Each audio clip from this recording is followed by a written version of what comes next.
you did a good job outlining it. We had, a fence stood up. There was, the game was boring. Yeah. Right. Most of the game. I was there.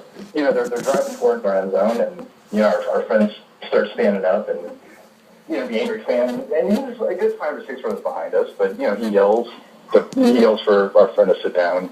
He didn't comply, he didn't cooperate with them, and, he went and ran and got an usher, and the usher was very vague. He just said, "You know I'm here, don't you?" And that was the end of it. It wasn't like a warning, it wasn't like a, sit down, the boys are going to be ejected, and like I said, me and my wife weren't even standing at the time, so, they get close, they get inside the 5-yard line or something, they score a touchdown, and, we're standing up, and all of a sudden, we see 3 or 4 police officers coming and a bunch of security, and they told us, we're getting ejected, we all had to leave, and, we were shocked because we didn't get a warning, we didn't even know, we didn't understand what was going on with the touchdown. But your buddy had a warning before, right? Did your buddy, I'm just trying to look at the other side. Did your buddy do anything belligerent before you got there? There is no other side. Well, I'm just trying to see what... He didn't even respond to the fan that got in his face and told him to sit down. He didn't even respond to him. Okay, so there was a fan that came up to him prior to that, and was... He may have been actually belligerent towards your friend? Perhaps. I mean, I don't know. Okay. But, Okay. Yeah. Yeah, he was definitely angry about it. Jim, I think that the bigger problem is it's what you wrote at the end of your story about being a lifelong Browns fan and now feeling like the Browns don't want you, I think is really what I got from that. Is that how you felt? That's a perfect way of putting it. I mean, that's the whole, you feel like you're, as fans, and we have great fans and everything, and, you're buying season tickets, you're spending a lot of money on the team. We go to away games, we buy their, apparel and things like that, and you continually, have a hard time finding the reasons why you keep going back and doing the same things over again when you get nothing in return for it. And then now, like you said, they're actively telling you they don't want you here anymore. Did you tell them you've been a fan of the team for 30 years and you didn't really know how to react when they score a touchdown? I guess like I said, there's very few opportunities to do that anymore, so we wanted to take advantage.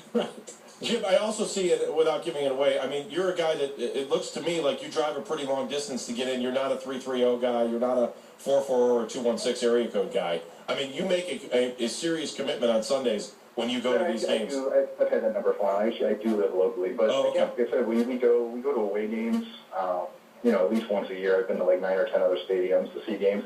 And frankly, no other stadium has that policy that I've ever been to in the NFL. I mean, fans stand up. It's a sporting event. It's not the opera or a movie or something like that. And, I get it. I think I heard Les saying earlier something about, you're standing up in the second quarter when it's 1st and 10 or something, at your own 20. Yeah, that's a little excessive probably. But, we're in the red zone. It's a touchdown. The game was the only exciting part of the game. So Jim, where does it stand now? You had to turn in your driver's license and so they could check you out? We had to turn in a ticket, and then they took our season ticket account information, and the police officers fill out a report. And they were very professional about it. They kind of alluded to the fact they didn't agree with the rule, but they have to do what the security people tell them.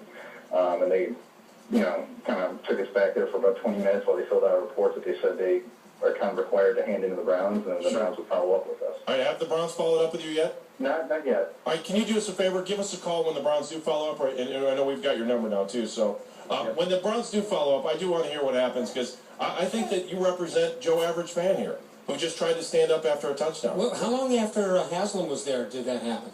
That's funny. It was in the same section, actually, that he was in. He was 2 rows in front of us. I think that was like in the second quarter, and then this event happened, like later on in the third quarter. Can you imagine if he stood up? Well, that's my question for you. I'm sure everyone had their eyes on Jimmy Haslam when he was there, right? Everyone was watching that, not the game. Did Jimmy Haslam stand up while he was there and cheer? I don't think he sat down. He was in the aisle the whole time shaking hands, and I think he signed some autographs, things like that. Well, if he was standing, he should have been ejected. Absolutely. I mean, if you're going to play by the rules, it doesn't matter if you're the owner or you're a fan. I mean, I'm not joking. He's got to fire those guys for not throwing him out. It's a good point. Hey, Jim, thanks for sharing your story with us. We appreciate it. No problem, guys. Thanks, Jim. So, interesting story that came out of that game. I'm appalled by that. And I want to thank Jim for calling in. Hey, but if Jimmy Haslam was standing in the dog pound, he should have been warned and ejected. Rules are rules. I agree.